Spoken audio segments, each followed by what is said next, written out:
ditandai dengan ditemukannya mesin uap, di mana mesin-mesin industri itu membutuhkan energi, baik energi dari minyak bumi, batu bara, listrik, dan sebagainya. Dan setelah era industri itu masuk ke era informasi, di mana digitalisasi sudah banyak, itu juga butuh energi juga. Data center itu, ya itu juga butuh energi. Intinya sekarang itu hampir semuanya butuh energi. Kemarin ketika perang Ukraina dan Rusia, Eropa itu mengalami krisis energi yang luar biasa ya. Kalau dia ngimport dari Arab Saudi atau dari Amerika itu terlalu mahal karena harus lewat laut ya, harus lewat laut. Sedangkan energi yang lewat pipa dari pipa Nord Stream dari Rusia itu murah. Kenapa? Karena disalurkan pakai pipa. Ya. Begitu energi itu terputus gara-gara perang Ukraina ya, maka mereka mengalami gangguan pasok. Banyak perusahaan-perusahaan yang cukup terkenal di Jerman ya, seperti Volkswagen, BMW dan sebagainya. Volkswagen itu sudah kolaps, sudah bangkrut kalau nggak salah. Belum ditambahi lagi dengan persaingan dengan dunia otomotif dengan Cina ya, di mana sumber energi listrik dari mana itu mobil ini sudah beralih ke listrik. Ya. Jadi mereka sudah tertekan energi apa dari Rusia itu sudah berhenti, sehingga biaya mobil itu mahal, belum lagi dengan persaingan Cina. Ya. Makanya kalau kita lihat mobil-mobil dari Eropa ya, di Indonesia itu mahal-mahal, mahal banget ya. Ya karena memang produksinya mahal, jaraknya jauh dan sebagainya. Baik, sumber energi dibedakan menjadi dua jenis utama, yaitu sumber energi terbarukan dan sumber energi tak terbarukan. Energi terbarukan seperti matahari, angin, air, panas bumi, biomasa, energi laut, dan seterusnya. Eh, yang terbarukan ini sebenarnya juga bisa habis sebenarnya. Matahari itu juga bisa habis, tapi jangkanya itu lama ya. Jangkanya itu lama. Mungkin sampai umur bumi ini habis, matahari itu mungkin masih ada. Tapi semuanya itu juga berkurang. Ya. Tapi karena lama kita ngomongnya terbarukan. Seperti sekarang ada energi alternatif yaitu hidrogen, itu dianggap terbarukan. Kenapa? Karena hidrogen itu bumi ini banyak unsur hidrogennya karena banyak air sehingga dianggap terbarukan. Kalau minyak bumi ini diprediksi 30 sampai 50 tahun ke depan sudah habis ya.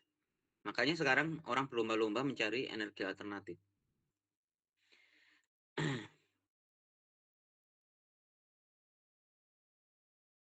eh ini pengantar aja ya. Terus ini, hukum kekekalan energi.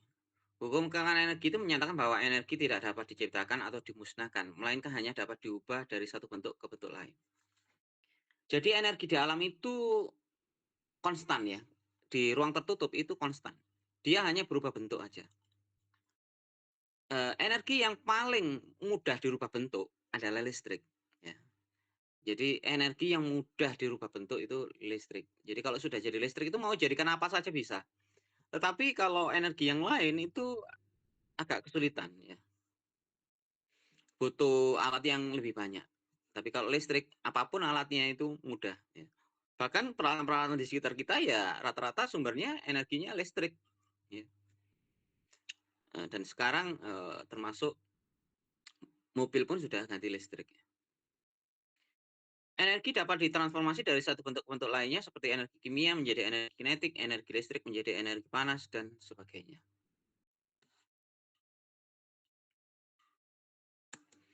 Kalau melihat ke hukum kekekalan energi, berarti di dunia ini energi itu nggak akan hilang, cuma berganti bentuk. Ya. Seperti suara saya ini, ketika saya lepas, sebenarnya energi saya itu tersimpan. Ya. Tersimpan di lingkungan sekitar saya. Kebetulan saya ini lagi di rumah. Energi yang saya omongkan ini bisa tersalurkan ya ke lewat internet, juga bisa terekam di tembok-tembok sekitar saya. Ya. Sebenarnya energi itu kekal.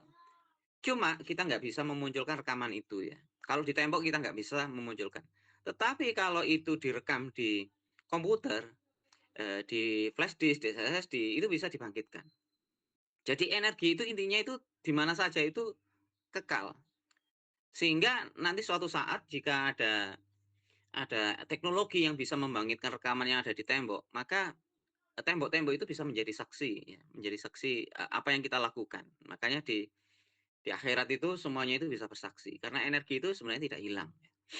Cuma kita nggak bisa merubah bentuknya saja.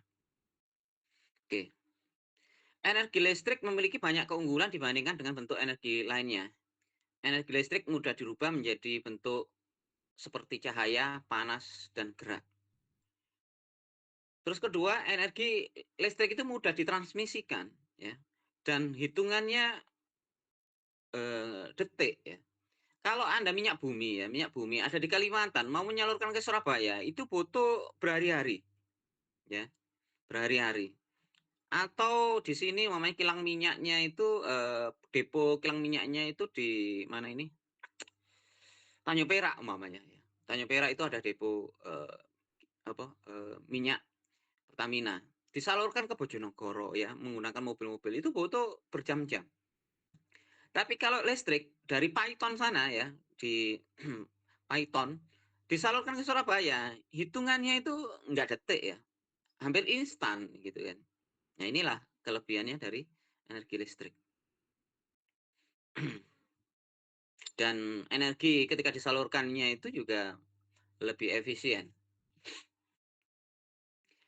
Potensi penggunaan sumber energi terbarukan seperti surya dan angin yang lebih ramah lingkungan.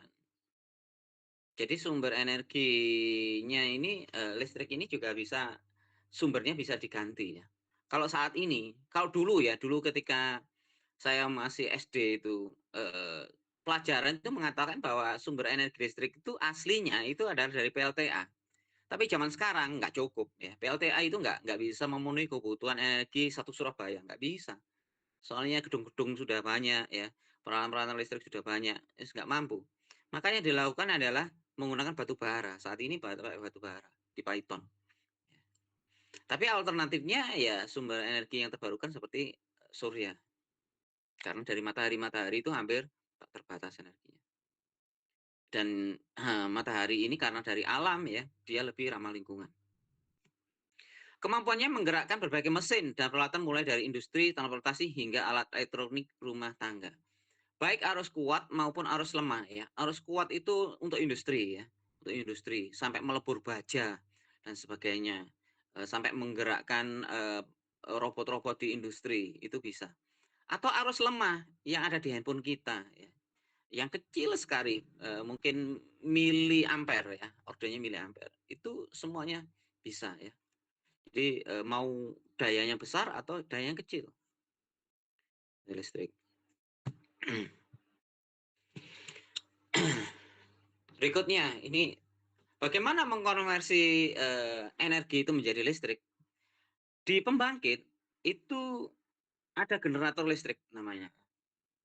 Jadi, energi gerak, energi kinetik itu bisa dirubah menjadi listrik dengan bantuan magnet. Energi potensial dirubah menjadi energi kinetik dirubah ini untuk asumsinya untuk PLTA ya. Energi potensial gravitasi itu begitu dijatuhkan dari ketinggian menjadi, energi kinetik atau gerak. Setelah gerak menggerakkan magnet ya, terus menjadi arus listrik bolak-balik. Ini ada simulasinya ya supaya Anda tahu bagaimana cara kerjanya, perubahan energi. Jadi ini ada energi potensial, ada ketinggian air ya, ketinggian air, gravitasi, air itu jatuh ke bawah menjadi energi kinetik, terus itu berdasarkan hukum Faraday ya, ketika magnet itu digerakkan di sekitar, kumparan, maka, terjadi GGL induksi ya. Karena ini, energinya, induksinya ini naik turun ya, naik turun, maka disebut sebagai arus bolak-balik. Nah inilah terjadinya listrik. Realnya ya, saya gambarkan. Tadi saya buka whiteboard nggak berhasil login ya, saya pakai pin aja. Di pembangkit listrik itu biasanya 3 fase. Kalau itu tadi kan 1 fase ya. Jadi begini. Ini ada motor bentuknya lingkaran gini. Motornya itu sudutnya itu 3. Sudutnya 3 ini saya kasih lilitan, saya kasih lilitan. Saya kasih lilitan. Ini kabel ini ada 3. Ya, yang dikeluarkan PLN ini 3, X, Y, Z. Nah, ini 3 fase ya. PLN itu dari pembangkit itu 3 fase aslinya. Makanya di tiang-tiang yang tinggi itu biasanya kabelnya isinya 3. Itu dia 3 fase dengan perbedaan sudut 120 derajat. Di sini ada magnet. Nah, ada magnet. Oke. Magnet ini digerakkan dari bisa PLTA, bisa dari batu bara dan sebagainya. Intinya magnet itu digerakkan sehingga timbullah gegel induksi. Nah, nilai titik tengah ini yang 0 di antara 3 fase ini ada titik yang 1 ditarik keluar. Ini namanya netral ya. Netral itu berbeda dengan ground. Netral itu adalah negatif dari pembangkit, dari PLN asli ya. Tapi kalau ground itu ke tanah. Netral itu 0, ground juga 0, tapi beda. Kalau netral itu balik ke PLN, tapi kalau ground ke bumi. 220 itu adalah relatif terhadap nilai 0 tanah ya, nilai 0 tanah. Sehingga apa? Ketika ada tegangan listrik ya 220, maka terjadi aliran. Air itu kalau ada perbedaan potensial ini ada air tak kasih genangan gini ya. Terus ini kalau dikasih beda potensial tak miringkan kayak gini, dia akan ngalir. Kenapa? Karena ada beda potensial. Ya. Begitu juga GGL induksi. Kalau ini ada 220, terus ini 0 ground, maka dia akan ngalir. Listrik itu, elektron itu akan ngalir. Semakin tinggi ya, seperti dari pembangkit itu kan tidak 220. Dari pembangkit itu bisa saja pakai 10 kilovolt, berarti 10.000 ya. 100.000 ya. 10 kilovolt berarti 100.000 volt. Berarti beda potensinya tinggi sekali. Kalau kena itu ya langsung mati ya pasti. Itu sutet namanya ya. Karena benar-benar tinggi sekali. Kalau Anda dilewati sutet terus kena tubuh Anda ya aliran itu benar-benar cepet sekali. Seret gitu langsung sekejap mati Anda. Bahkan bisa meledak. Nah, 220 ini juga bisa membuat Anda mati kalau 220. 220 itu masih kuat. Tapi kalau arus DC yang 12 volt, 5 volt, 6 volt, 3 volt itu enggak menyebabkan mati. Nanti ada penjelasannya di belakang. Oke. Ini netral ya. Jadi netral sama ground itu berbeda. Dari pembangkit ini disalurkan ya. Mudah sekali disalurkan energi itu dari Paiton menuju ke Surabaya menggunakan kabel. Oke, energinya disalurkan. Kita balik ke materi. Ini ya. Nah, sumber energi listrik itu kebanyakan ya, kebanyakan yang ada itu adalah dari arus bolak-balik. Kenapa kok bolak-balik? Karena tadi kalau kita gambarkan ya, kalau ini digrafikkan itu jadinya seperti ini. Karena berputar terus ya, dari ada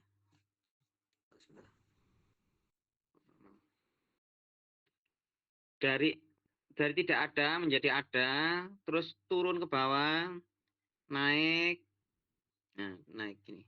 Nah, ini yang disebut sebagai arus bolak-balik. Kelebihan arus bolak-balik ini bisa dinaikkan, diturunkan dengan mudah. Tegangannya dari 10 kV menjadi 220 menjadi 10 volt itu mudah sekali. Karena ada namanya transformator atau trafo ya.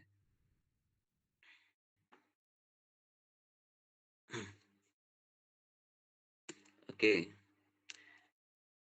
Arus listrik sumber PLN itu termasuk alternating current atau arus bolak-balik ya. Tetapi kenyataannya peralatan-peralatan kita terutama yang digital seperti handphone, TV, laptop ya kan, IoT, alat-alat IoT itu kebanyakan DC. Pokoknya yang arusnya lemah, yang kecil-kecil, yang berbasis digital itu pakai DC. Ya. DC itu stabil kayak gini. Ya. Dia itu tegangannya dia mamanya 12 volt, ya 12 volt terus. Kalau AC 220 ini bolak-balik dia. Kadang-kadang 220, tapi saking cepatnya kita itu kalau kita ukur ya 220 gitu kan. Tapi aslinya itu 10 Hz.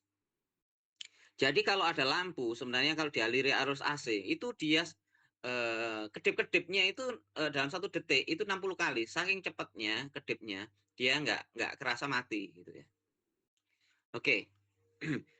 Apa perbedaannya arus DC dan arus AC ya?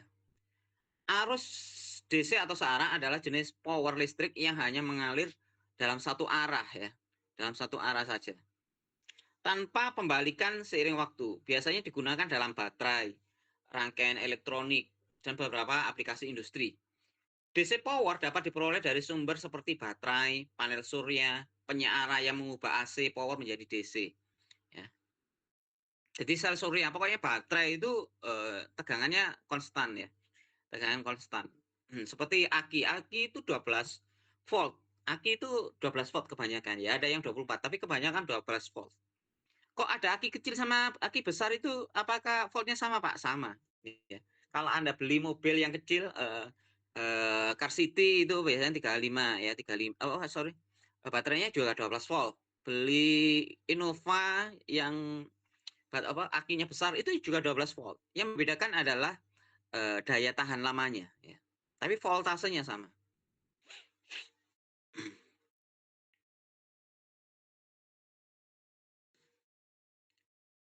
Berikutnya, arus bolak-balik AC adalah jenis power listrik yang umum digunakan di rumah, kantor, dan aplikasi industri. Ini ditandai dengan pembalikan terus-menerus dan berkala arah aliran arusnya ya, naik turun. Tegangan dan arus dalam sistem AC bervariasi secara sinusoidal seiring waktu. AC power dihasilkan oleh sumber tegangan yang berubah-ubah, seperti generator yang kita bicarakan sebelumnya itu, dan didistribusikan melalui jaringan listrik. Pak, peralatan rumah kita itu kebanyakan AC atau DC ya. Yang jelas sumbernya itu AC ya. PLN itu pasti AC. Ya. Rumah-rumah kita, alat-alat yang besar-besar seperti kipas angin, kulkas, pompa ya. Pokoknya ada kumparan-kumparan itu rata-rata AC ya, rata-rata AC. Kapan menjadi DC? Ketika sudah dikasih adaptor ya. Ketika sudah dikasih adaptor, contohnya komputer ya, itu kan sudah dikasih adaptor. Kenapa butuh adaptor? Adaptor itu selain menurunkan tegangan, juga dia menyearahkan menjadi DC. Itu sebagai pengganti baterai. Sebagai pengganti baterai. Karena rangkaian digital IC itu pasti DC ya, nggak ada yang AC, pasti DC. Jadi prosesor-prosesor itu pasti DC ya.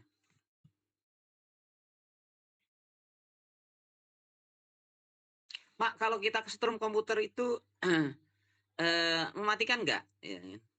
Kalau yang keluar dari adaptor, ya mungkin nggak mematikan karena kan dia sudah DC dan arusnya juga kecil. Tapi yang sebelum masuk adaptor, nah itu bahaya. Itu udah nol, itu bahaya sekali ya. Jangan sampai kesetrum adaptor yang sebelum batoknya itu. Sebelum batoknya itu berbahaya. Tapi kalau setelahnya enggak. Nanti ada arus yang ditoleransi oleh tubuh manusia itu ada.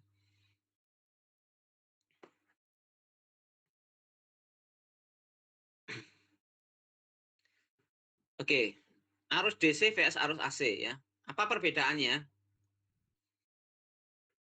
Arus DC ini sumber energinya dihasilkan dari baterai ya, atau dari adaptor. Dari adaptor. Berarti adaptor ini konversi ya, penyearah dari AC.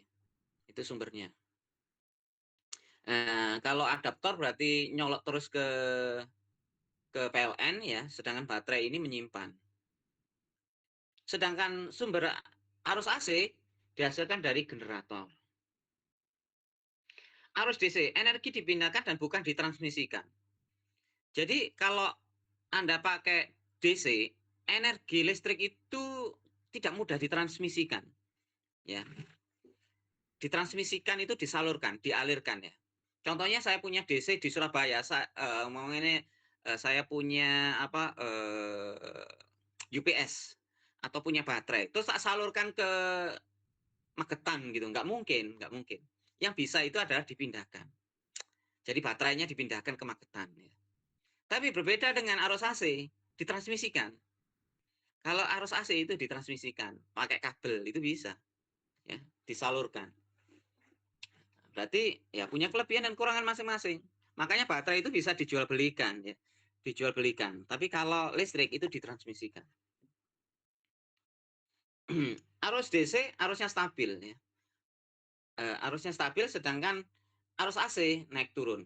Makanya PLN itu kadang-kadang butuh open stabil ya, stabilizer dan penyarah ketika masuk ke komputer kita. Arus DC cocok untuk peralatan yang membutuhkan energi listrik kecil atau kita sebut sebagai arus lemah ya. Ordernya itu miliampere. Ordernya itu miliampere. Kecil sekali. Lihat adaptor-adaptor Anda ya. Nanti batok-batok seperti handphone itu berapa miliampere. Kadang-kadang cuma berapa ya. Dan voltasenya ada yang 6, ada yang 12 volt. Tapi kalau pompa ya, apalagi pemanas. Contohnya apa? Heater gun ya, apa? Hot gun, sorry. Hot gun, setrika dan sebagainya. Itu arusnya besar-besar ya. Arusnya besar-besar. Pasti di atas 1 ampere ya. Pasti di atas 1 ampere. Contohnya setrika. Setrika itu 300 watt. 300 watt itu berarti sekitar 1 ampere lebih ya. Ada pemanas water heater itu sampai 1000 watt. 1000 watt itu berarti 4 ampere lebih arus yang lewat. Jauh sekali dibandingkan dengan yang masuk ke handphone kita. Makanya disebut sebagai arus kuat. Yang butuh, pokoknya intinya peralatan yang butuh energi besar, menggerakkan kipas, pokoknya yang besar-besar itu cocoknya AC ya. Bahkan yang butuh power besar sekali ya, seperti alat-alat industri itu tidak cukup 1 fase. Dia langsung langganannya pakai 3 fase. Rumah kita rata-rata kalau di rumahan kita itu pakai 1 fase ya. Kadang-kadang tetangga kita hidup di kita mati, berarti itu beda fase. Karena mungkin kabel PLN itu 3 itu ada 1 yang mati, yang ke rumah kita pas mati gitu. Terus arus DC digunakan untuk peralatan digital. Sedangkan arus AC digunakan di peralatan analog ya. Pak, AC itu juga bisa untuk laptop kita. Iya, tapi kan dikonversi dulu ya. Tapi kalau yang siap pakai itu maksudnya untuk analog. Kebanyakan untuk analog. Pompa itu analog. Pompa terus apa ya? Kipas angin ya. Itu kan analog ya. Pak, dinamo itu kan ada yang AC, ada yang DC.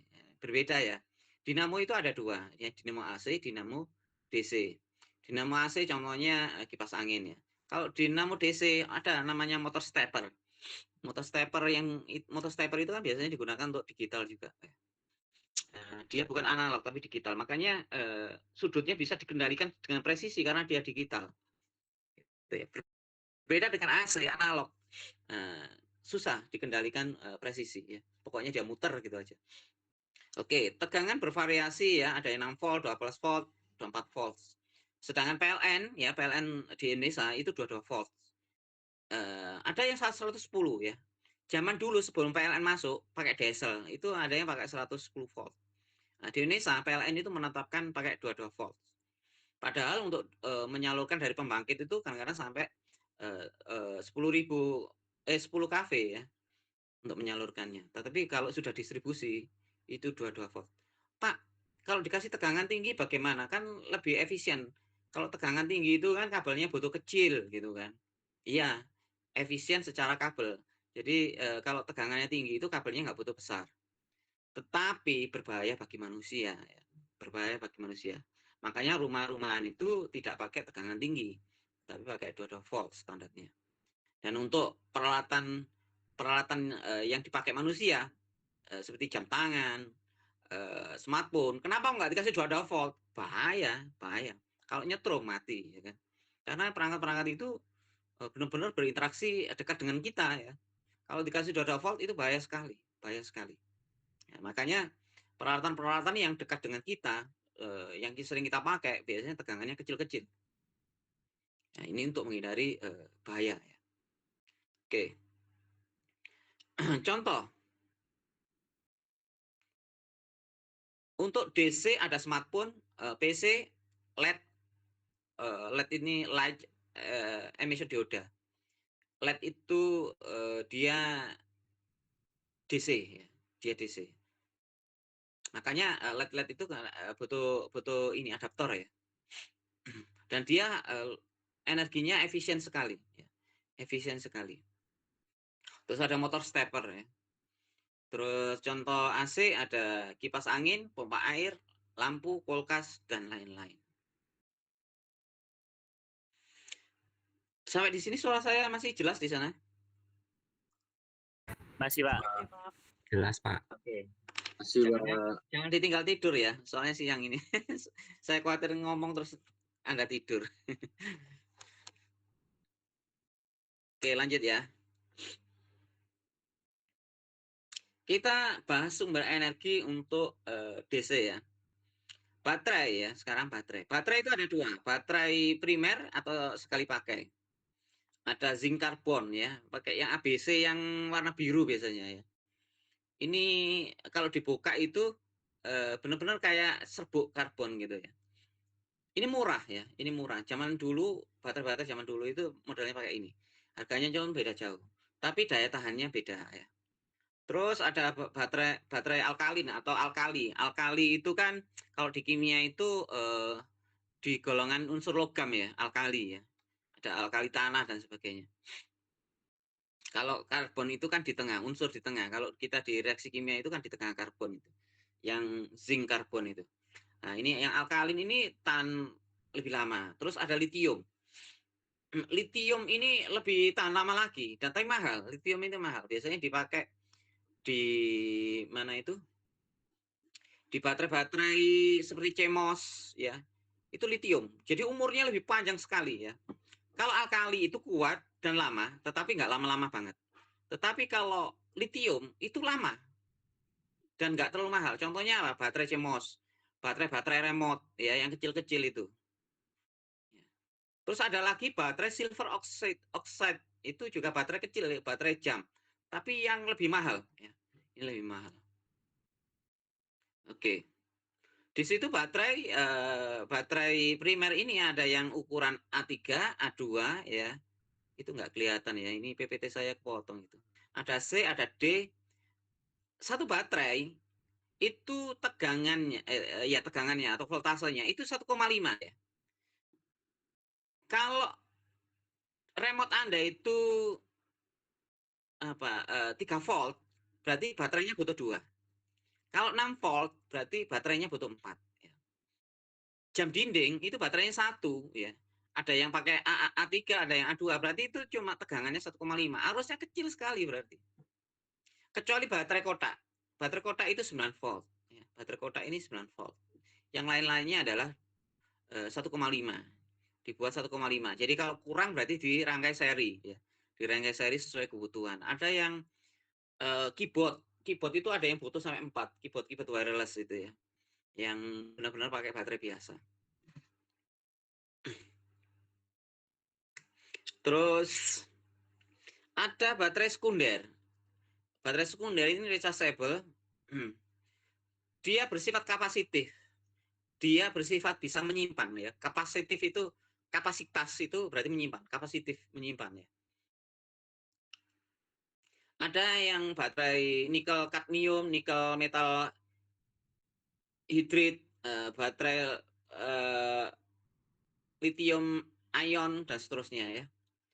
Nah, ini baterai kering ya. Ini ada yang konsepnya yang pakai lithium, pakai nikel dan sebagainya ini bersifat kering ya, seperti yang dipakai di mobil listrik dan sebagainya. Ini yang kering.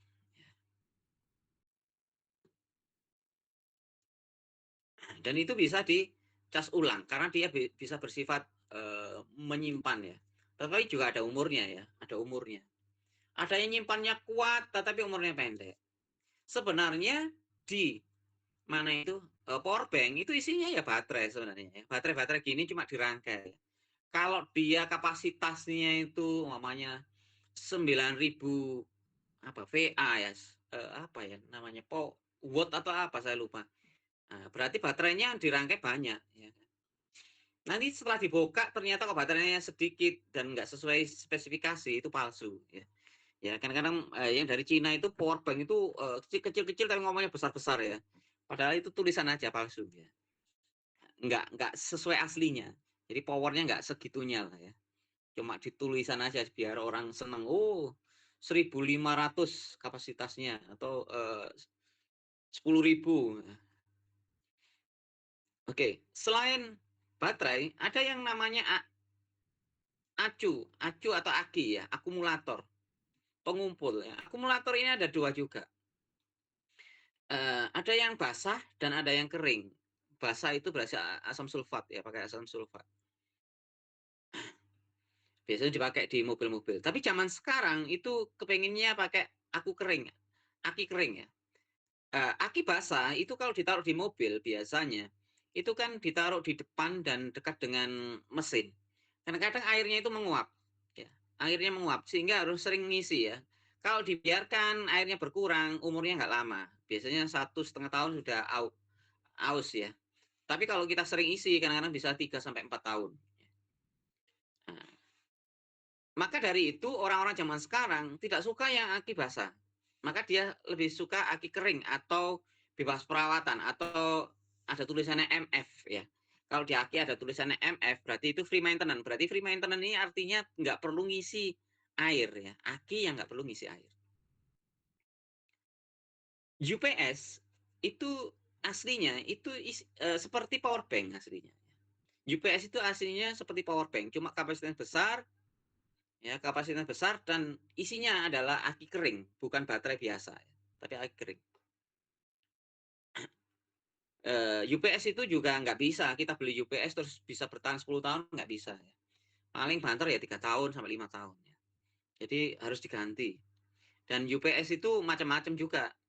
Stabilisernya macam-macam. Ada yang bersifat menyimpan, penyearah, dan ada yang bersifat stabilizer. Semakin mahal biasanya fiturnya semakin baik.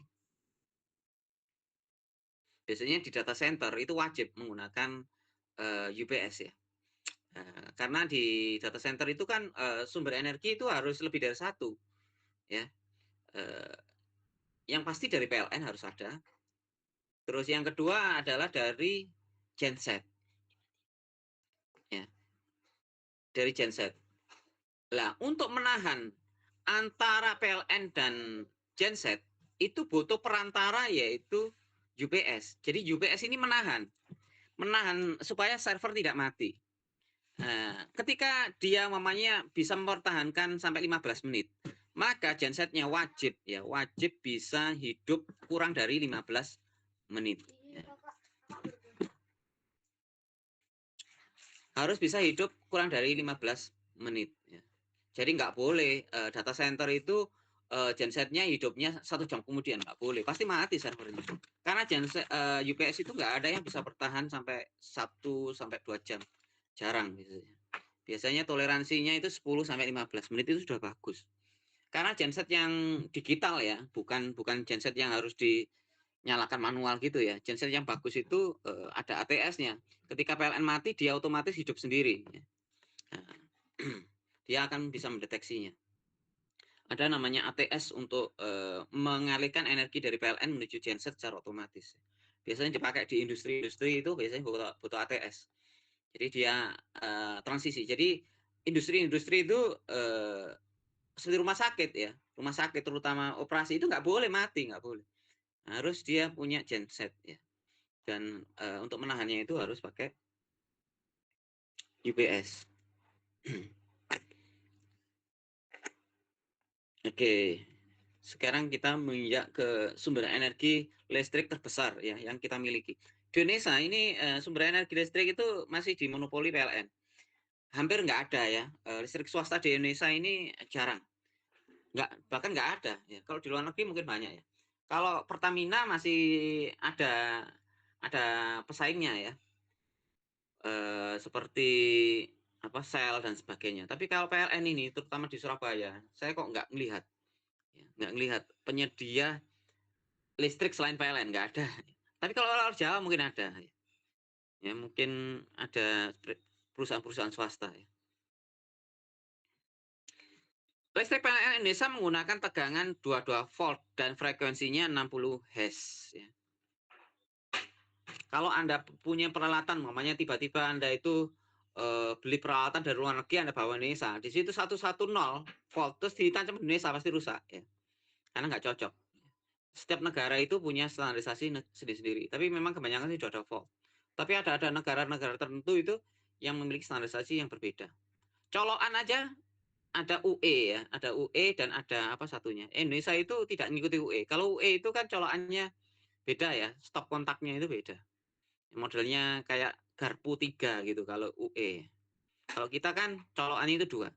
Bagusan mana? Ya, aslinya ya harusnya 3. Satunya untuk ground ya aslinya, untuk keamanan. Tapi di Indonesia pun kalau pakai 3 ground itu juga nggak pernah dipasang. Oke. Rumus daya listrik itu adalah P adalah V kali I. Kalau kita langganan ya, kita langganan 450 di Indonesia itu kan paling kecil adalah 450 watt ya, meteran itu. Dan itu pun untuk kalangan subsidi ya. Kalau sekarang kita baru berlangganan, kalau nggak punya surat keterangan RT itu nggak bisa 450 ya. Itu pelanggan-pelanggan lama aja. Kalau 450 berarti kalau tegangannya 220 aslinya arusnya itu cuma dapat 2 ampere ya. 450 yaitu rumusnya ini. Misal kita berlangganan 450 ampere, maka arus yang didapatkan adalah P per V, sekitar 2 ampere. Sehingga kalau Anda lihat MCB pembatas arusnya ya. Pembatas arus itu kayak kerannya ya. Keran yang ada di PLN itu 2 ampere. 2 ampere. Tapi kalau Anda 900 dibagi 220 ya. Karena PLN itu kan 220 itu nggak persis ya. Jadi ada toleransinya. Itu berarti 4 ampere. Aslinya kan 880, tapi orang ngomongnya 900. Kalau kita eksakan aslinya 880 ya. Bukan 450 tapi 440. Tapi orang itu karena ada toleransi wis digampangkan ya. 450 900. Sehingga kalau kita dengan PLN 900 itu 4 ampere. Nah, itu rumus-rumus konversinya ada I kuadrat kali R, ini kalau bentuk lainnya diketahuinya itu R ya. Atau V kuadrat per R atau watt joule ya, joule per T. Nah, ini rumus padanannya, tapi yang sering dipakai itu V kali I. Berarti kalau gitu ya. Contohnya kita punya water heater. Water heater itu anggaplah 1200 watt. Berarti butuh berapa arusnya? Ya, ya 1200 dibagi 220 ya. Hampir 6 ampere. Berarti kita minimal langganannya adalah 1300. Kalau enggak, jeglek nanti. Kalau Anda langganan 900, jeglek. Pasti jeglek. Karena apa? Kerannya nggak muat ya. Karena kerannya nggak muat. Water heater 1200. Saya coba tulis di sini. Water heater 1200. Sorry. Water heater 1200. Berarti ampernya itu fotonya I sama dengan kok nggak enak ya pen saya sekarang. I sama dengan P per V ya. Hampir 6 ampere ya. Kalau Anda kasih 900 paling jeglek ini. Pembatas arusnya jeglek.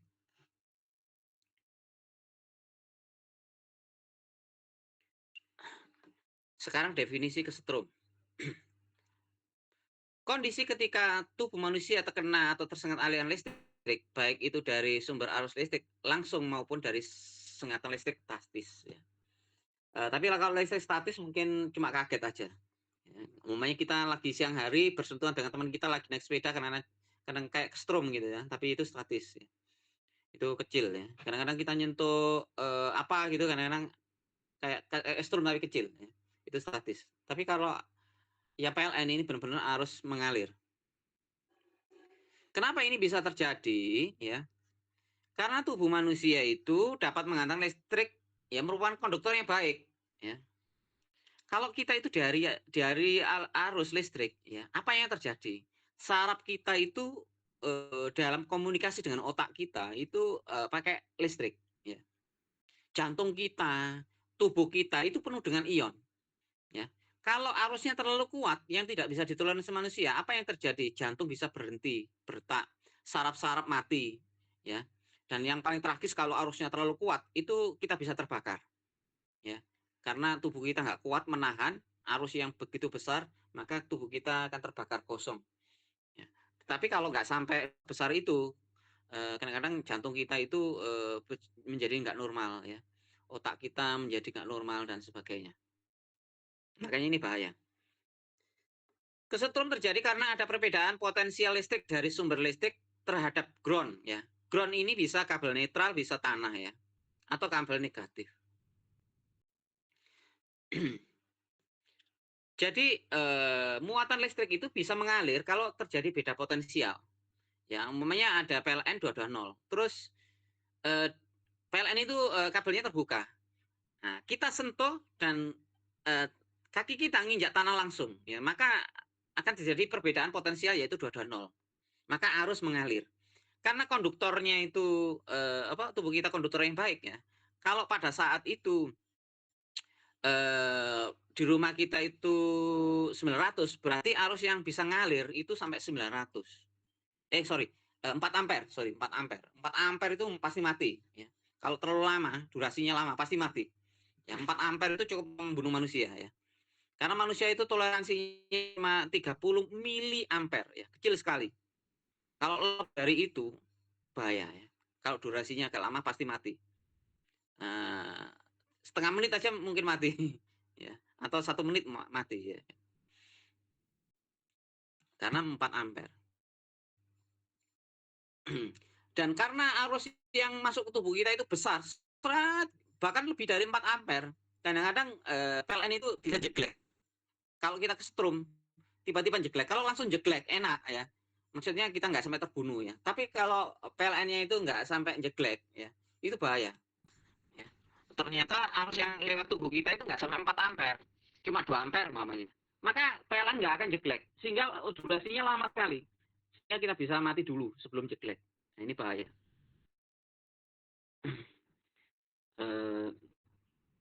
Gimana ya? Ini sumber ya.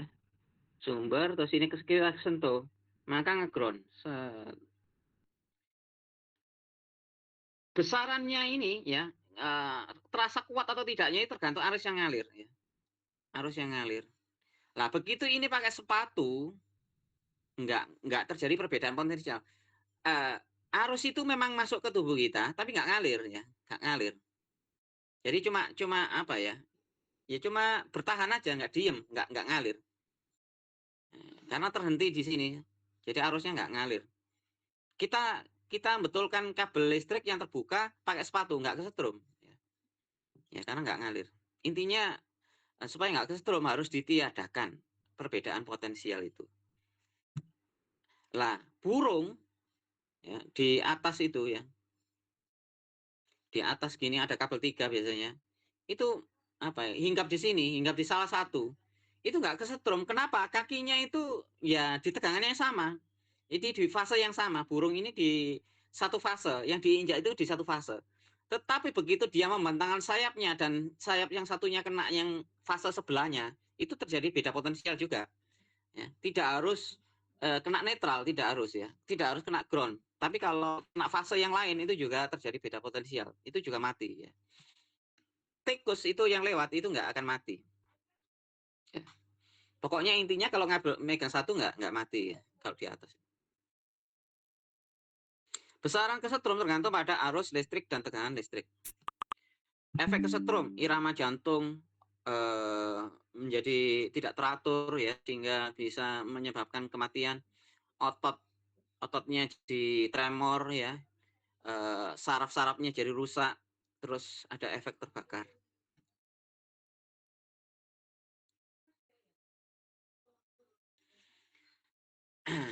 Oke, supaya kita tidak kesetrum, bagaimana caranya ya? Ini ada teorinya ya. Yang biasanya yang dipakai di rumah itu MCB. MCB itu pembatas arus. Nah, kalau kita langganan 900 saja 4 ampere, terus kita kesetrum, ya pasti mati kalau lama ya. Jangan sampai nunggu jeglek. Kalau nunggu jeglek ternyata 5 menit baru jeglek ya, ya pasti mati duluan. Ya. Makanya MCB ini bagus untuk mengatasi short circuit, konslet antar kabel. Ya. Itu bagus, bisa jeglek. Atau membatasi arus supaya tidak melebihi daya yang dipesan. Itu bagus. Tetapi kalau ada kesetrum ya atau kebocoran arus itu nggak cocok MCB ya. Yang sering kita pakai selama ini itu MCB. Apa itu MCB? Miniatur circuit breaker. Alat pengaman untuk pemutus arus saat beban overload atau hubungan singkat. Tetapi ketika ada manusia kesetrum, arus yang mengalir mungkin cuma 1 ampere ya, atau 500 miliampere atau 200 miliampere. Itu sudah cukup membunuh manusia. Nah, LCB ini cara kerjanya mirip MCB, tetapi dia itu mendeteksi kebocoran. Dia adalah untuk mendeteksi kebocoran. Fungsinya agak sedikit berbeda dengan MCB. Nanti akan saya gambarkan.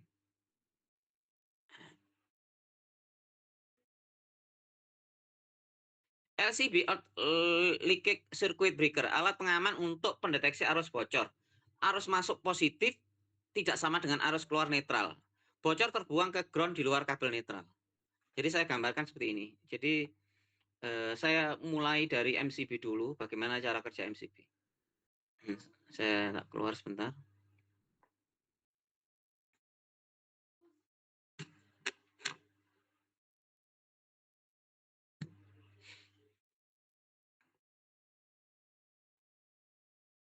Pakai Word aja.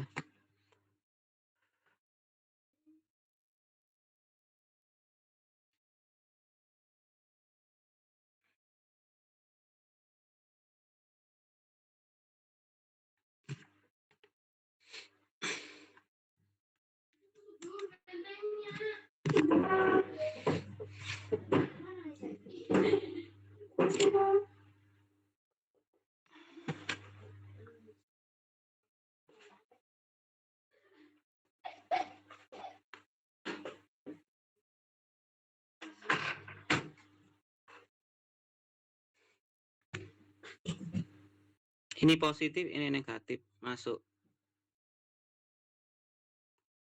ke rumah kita. Ini ada MCB namanya. MCB. Terus ini ngalir ke dalam rumah kita, kena lampu umpamanya. Lampu pokoknya peralatan ya. Peralatan ini mancar, terus ini balik ke sini. Nah, arus listrik itu seperti air. Dia arus positif ya, terus menuju ke negatif. Kalau alirannya ini mamanya kita taruh MCB-nya, kita taruh di positifnya ya. Kita taruh di positifnya. Kalau ditaruh positifnya ini berarti gini ya. Bisa MCB taruh negatifnya atau positifnya. Pembatas arus itu bisa positif atau negatifnya. Biasanya sih di positifnya ya. Kalau arusnya melebihi, mamanya kita langganan 900 ampere ya. 900 watt. Berarti ini adalah 4 ampere. Kalau arusnya di dalam ini melebihi 4 ampere, 4 ampere itu karena kebutuhan daya yang ada di rumah itu lebih besar dari 4 ampere seperti water heater, maka dia akan jeglek karena arus yang dibutuhkan itu lebih dari 4 ampere. Atau short circuit kayak gini. Ini juga arusnya butuh tinggi ya. Sehingga dia akan jeglek. Dia jeglek kalau arusnya melebihi kapasitasnya MCB ya. MCB. Kalau dia 4 ampere, 4 ampere. Nah, ini kalau ada orang kesetrum, contohnya gini. Ini kesetrum megang di sini, terus ini ngeground ke tanah ya. Ini manusianya di sini, di sini. Maka terjadi arus bocor di sini. Contohnya ini 4 ampere ya, 4 ampere. Masuknya 4 ampere. Ternyata boros yang keluar dari tubuh manusia ini, yang ke tanah ini ngegroundnya 500 miliampere atau setengah ampere ya, miliampere. 500 miliampere berarti setengah ampere ya. Nah, ini 500 miliampere ini berbahaya sekali karena sudah nggak ditoleransi manusia. Tubuh manusia itu maksimal adalah 30 miliampere. 30 ya, manusia itu 30 miliampere. Maka sisa yang kembali ke sini, ya kembali ke sini, nggak sama dengan masuk. Ketika masuk ini kan 4 ampere. Ketika keluar berarti menjadi 3,5 ampere. Kenapa? Karena bocor ke ground. Bocor ke ground 0,5 ampere ya. Nah, LCB itu akan deteksi ini. Oh, terjadi kebocoran 0,5 ampere, maka dia jeglek. Ya. Nah, LCB itu rata-rata kepekaannya itu kecil, 20 miliampere sampai 30 miliampere. Sehingga cocok apa? Cocok untuk kalau rumah-rumah itu zaman sekarang kan rumah-rumah itu atapnya itu dari galvalum ya. Sering kita dengar orang lagi repair galvalum genteng ternyata kesetrum dan sebagainya. Ya. Nah, ini bisa dihindari dengan memakai ELCB ya. ELCB. Kenapa? Ketika terjadi arus bocor ya seperti ini, maka dia akan mendeteksi, oh terjadi kebocoran arus, maka dia akan jeglek. Untuk rumah-rumah zaman sekarang yang banyak galvalum, lebih baik pakai ELCB ya. Selain MCB juga perlu ya. Jadi biasanya itu dipasang paralel, ELCB, baru setelah itu MCB. Di pasaran ada yang dijual gandeng, namanya RCBO ya. Nah, ini untuk menghindari orang kesetrum ya. Kalau rumah bagus harusnya ada ELCB-nya. Oke, kita kembali ke sini.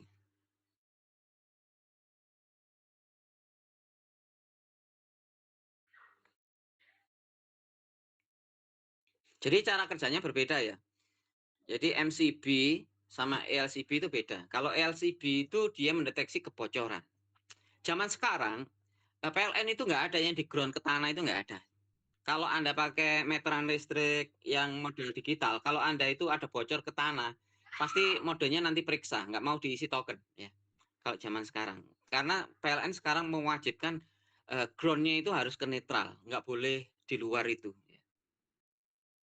Nah, itu lebih aman soalnya. Nanti juga bisa digunakan untuk deteksi kebocoran arus. Kebocoran arus ini juga tidak harus ke manusia ya, bisa bocor karena kelembapan ya. Kabel yang di dalam tembok ternyata ngelupas dan sebagainya. Itu arusnya terbuang. Kalau arusnya terbuang, ini juga bisa membuat listrik rumah kita menjadi tagihannya membengkak. Nah, tapi kalau kena LCB pasti jeglek. Kalau ada kebocoran kayak itu jeglek. Pak, kalau saya kasih LCB rumah saya lah sering jeglek Pak kalau ada kebocoran. Iya. Kalau Anda pakai LCB, instalasinya harus bagus. Kalau instalasinya jelek nggak bisa. Pasti jeglek terus ya. Tapi dengan seperti itu berarti Anda itu dijamin bersih ya. Makanya zaman sekarang itu masang PLN itu harus ada SLO-nya ya. Surat sertifikat layak operasional ya. Harus ada itu supaya apa? Menjamin bahwa memang instalasinya benar. Nah, ini ya, pengaruh arus listrik pada tubuh manusia. Kalau 0 sampai 0,9 miliampere belum merasakan pengaruh ya. 0,9 sampai 1,2 miliampere baru terasa adanya arus listrik namun belum menimbulkan kejang. Coba nanti Anda cek batok HP Anda itu berapa miliampere ya. Tapi miliampernya itu umpamanya 10 miliampere umpamanya. Jangan samakan 10 miliampernya batok dengan PLN langsung ya. Kalau PLN langsung itu kan 10 miliampernya itu 220. Kalau di batok itu kan kadang 6 volt sama 12 volt. Itu berbeda. Sama-sama arusnya tapi kalau voltasenya beda juga rasanya beda. Tapi yang kita bahas ini adalah yang PLN. 1,2 sampai 1,6 mulai terasa seakan-akan ada yang merayap di tangan. 1,6 sampai 6 miliampere tangan sampai siku merasakan kesemutan. Sengkring-sengkring ya. 6 sampai 8 miliampere tangan mulai kaku, rasa kesemutan bertambah. 13 sampai 15 mA rasa sakit tak tertahankan. Oh, segitu aja manusia sudah rasanya sakit sekali. Terus 15 sampai 20 otot tidak sanggup melepas penghantar. Jadi kayak demblet, kayak apa? Kelet ya. Jadi kabelnya itu kayak gandeng dengan otot kita gitu. Kayak kelet gitu. Kayak nempel ya. Itu harus disentak. Kalau nggak bisa disentak harus orang lain yang nyentak. Tapi nyentaknya orang lain ini harus nggak langsung pakai tangan ya. Kalau pakai tangan ya kesetrum juga orangnya. Terus ini 20 sampai 50 dapat mengakibatkan kerusakan pada tubuh. 50 sampai 100 mA dapat menyebabkan kematian.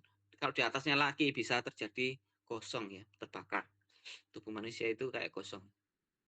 Padahal harusnya kecil ini ya. Kecil sekali. Oke. Itu terkait arus ya. Oke. Ini masih umum ya, nanti baru minggu depan kita bahas ke IoT-nya. Ini dasar Mas ya. Terus di pasaran itu ada beberapa jenis kabel. Ya, ada NYA, NYM dan NYY. NYA itu kabel engkel, kabel cuma satu ya, satu-satu. Biasanya kalau dipasang di atap itu ada yang merah, ada yang hitam ya. Biasanya ini butuh paralon masih butuh paralon.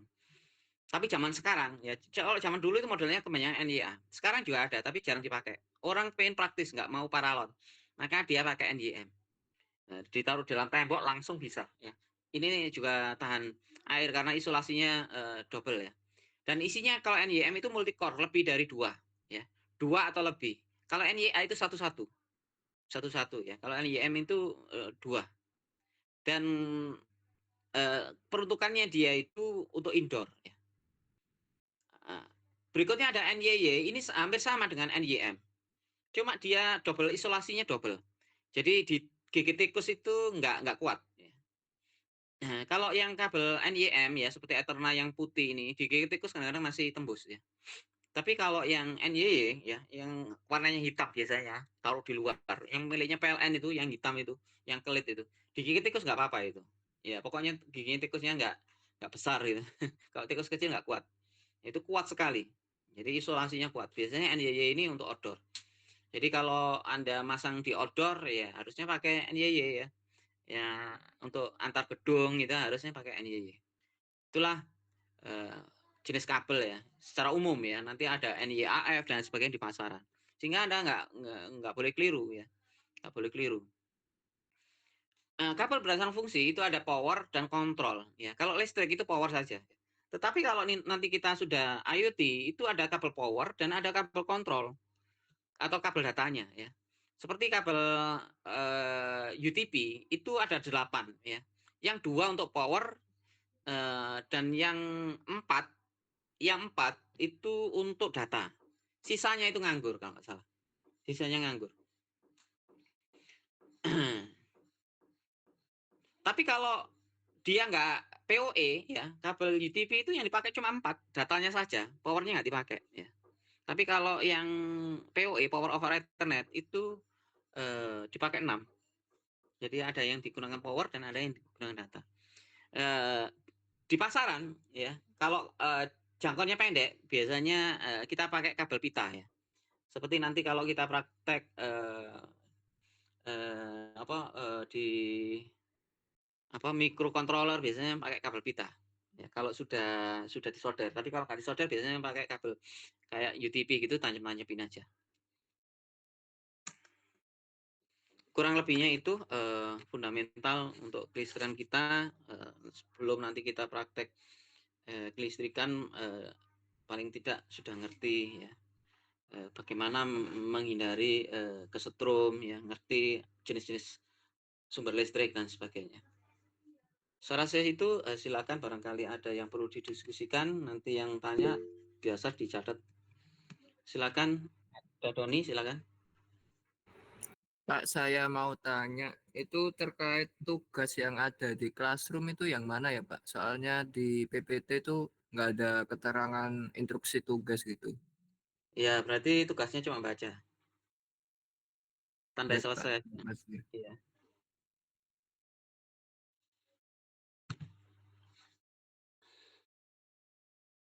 Ada lagi?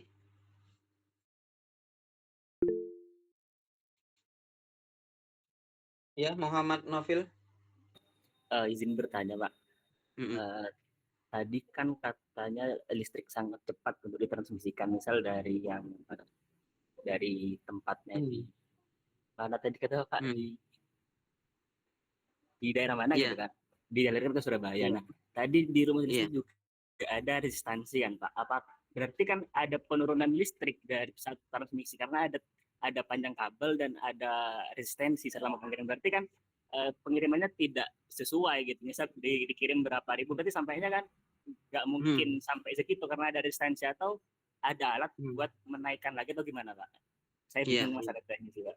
iya. Arus yang dikeluarkan 4 ampere, apakah kalau sampai dari Paiton ke Surabaya 4 ampere ya pasti turun, ya, ngedrop pasti, ya. Pasti ngedrop. Lah, bagaimana supaya efisiensinya tinggi? PLN melakukan pakai tegangan tinggi, ya.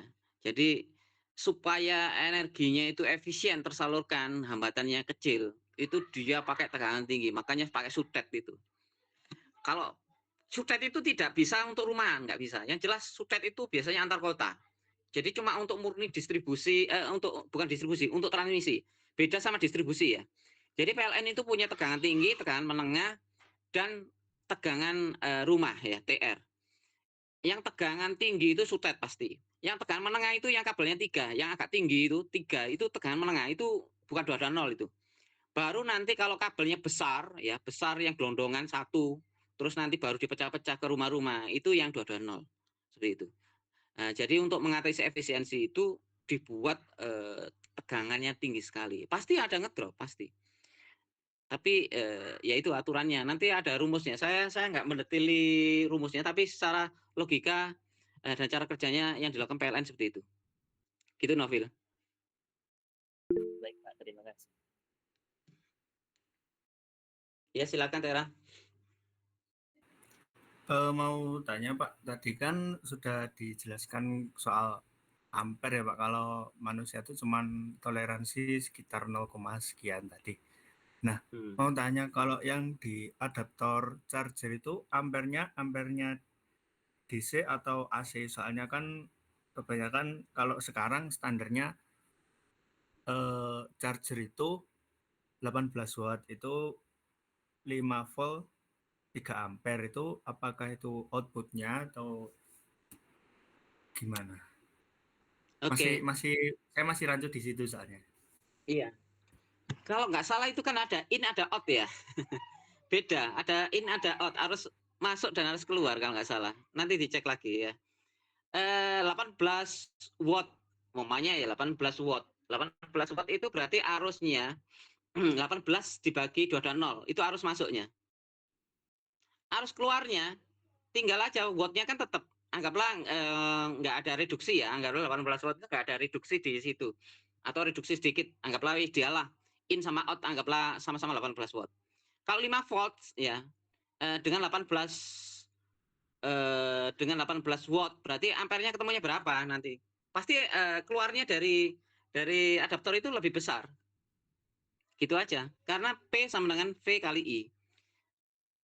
Kalau masuknya berarti 220 ya, ampernya kecil. Tapi keluarnya bisa saja voltnya kecil tapi ampernya agak besar. Tapi besarnya pun nggak besar-besar banget. Gitu ya.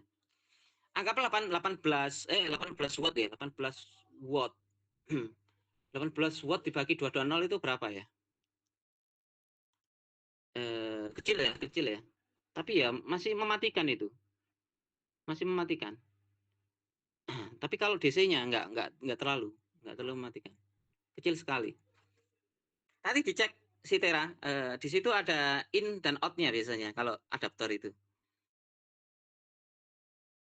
Oh ya, baik, terima kasih Pak. Ya, oke. Barangkali ada lagi.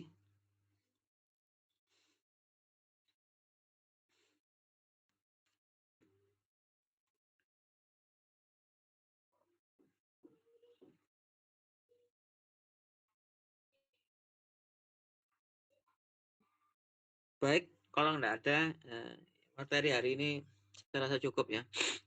Minggu depan insya Allah kita offline lagi. tolong PJ-nya mencatat yang bertanya tadi. Saya rasa cukup. Terima kasih. Assalamualaikum warahmatullahi wabarakatuh. Waalaikumsalam Waalaikumsalam warahmatullahi wabarakatuh. Assalamualaikum warahmatullahi wabarakatuh. Terima kasih, Pak.